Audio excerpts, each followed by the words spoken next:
My phone buzzed just as I was stepping out of the shower, and I fumbled to grab it before it fell off the bathroom counter. The caller ID read, Lincoln Elementary School. My heart dropped. As a single mom, every call from the school felt like a mini heart attack. Hello? I answered quickly, wrapping the towel tighter around myself. Hi, Mrs. Bennett? This is Miss Lawson, your daughter Lily's teacher. Could you come in this afternoon for a quick meeting? I froze. Is something wrong with Lily? There was a short pause. No, not exactly. I just think it would be better if we talked in person. Are you available around 3:30? I agreed, hung up, and spent the rest of the day wondering what on earth this was about. Lily was a sweet, quiet kid. She never got into trouble. She loved art, hated math, and never came home with anything worse than a scraped knee. By the time I walked into the school office that afternoon, my palms were sweating. Miss Lawson greeted me with a polite smile that didn't quite reach her eyes. She was young, maybe in her early 30s, with tidy brown hair and a voice that always sounded calm, even when addressing a noisy classroom of 8-year-olds. She led me to her classroom. Please, have a seat. I sat in one of the tiny chairs, feeling like I was the one in trouble. Miss Lawson sat across from me, holding a folder that looked too thin to be Lily's academic records. So, is this about Lily's behavior? I asked. No, she said softly. Lily's doing just fine. She's a bright, kind child. One of my favorites, honestly. I breathed out.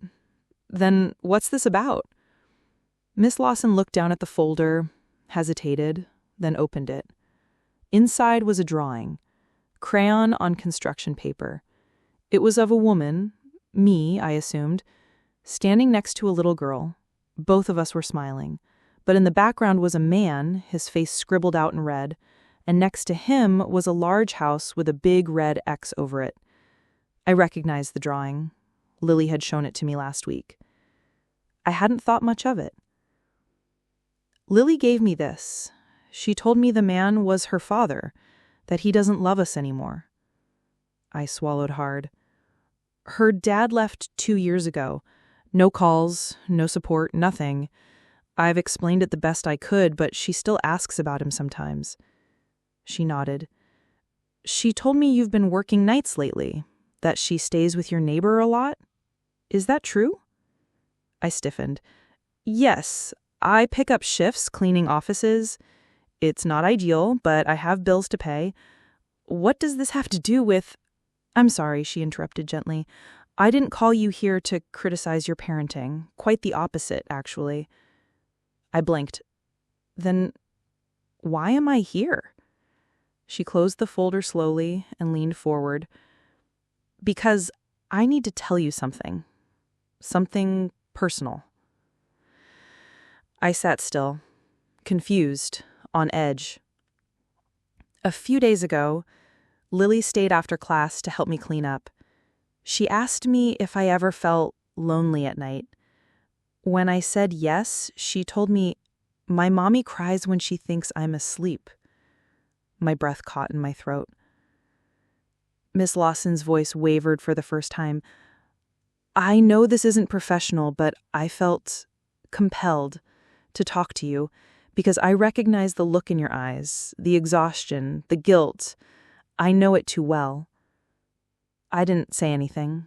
I didn't trust myself to speak. She reached into her desk drawer and pulled out a small, worn photograph. She handed it to me. It was of a young girl, maybe 5 years old, same eyes as Miss Lawson, same small smile. That's my daughter, she said quietly. Her name was Grace. She died 6 years ago. My eyes widened, heart pounding. She was the reason I became a teacher. After she passed, I had no idea what to do with myself. I went into a depression so deep I didn't think I'd crawl out. My marriage ended, I lost everything, and for the longest time I hated every mother I saw holding her child. She paused to collect herself, tears glimmering in her eyes. But then I met someone, a woman at a grief support group, a mother who had also lost her child. And she said something that changed everything. She told me, You may not be able to mother your own child anymore, but there are children out there who still need someone to believe in them." She looked at me, voice trembling. So I became a teacher. And when I look at Lily, I don't see a sad little girl. I see a fighter. I see you. I felt something crack inside me. The tears I had held back all week over the overdue rent, the empty fridge, the broken washing machine, finally spilled over. "I'm trying so hard," I whispered. "Some nights I don't even sleep. I just lie there wondering if I'm doing enough, if I'm messing her up." Miss Lawson got up and gently placed a tissue box in front of me. "You're not messing her up," she said firmly. "You're showing her how to be strong, how to survive. But even the strongest people need help sometimes." I wiped my eyes, embarrassed. "Why are you telling me all this?" She smiled softly. "Because I want to help. I know a program that provides free tutoring, meals, even transportation for working single parents. It's underused and poorly advertised, but it's real.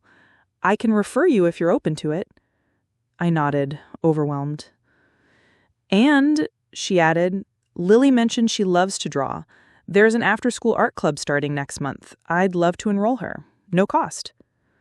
I pressed my hand to my mouth to stop the sob that wanted to escape. "Thank you," I said, voice breaking. "I didn't expect this." She sat back down. Neither did I, to be honest. But sometimes we cross paths with people for a reason.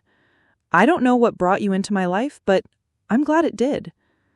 That night, after I tucked Lily into bed, she looked up at me with sleepy eyes and asked me, "Did you have a meeting with Miss Lawson today?" "I did," I said, brushing her hair back. "She's really nice. She smells like strawberries." "Yeah, she is nice. She said I can draw pictures with the big kids after school." "That's right, and she's going to help Mommy, too. Isn't that amazing?" Lily snuggled deeper under the blanket. "I like her. She listens when I talk." "Me too, baby. Me too." As I turned off the light and closed her door, I realized something I hadn't felt in a long time: hope.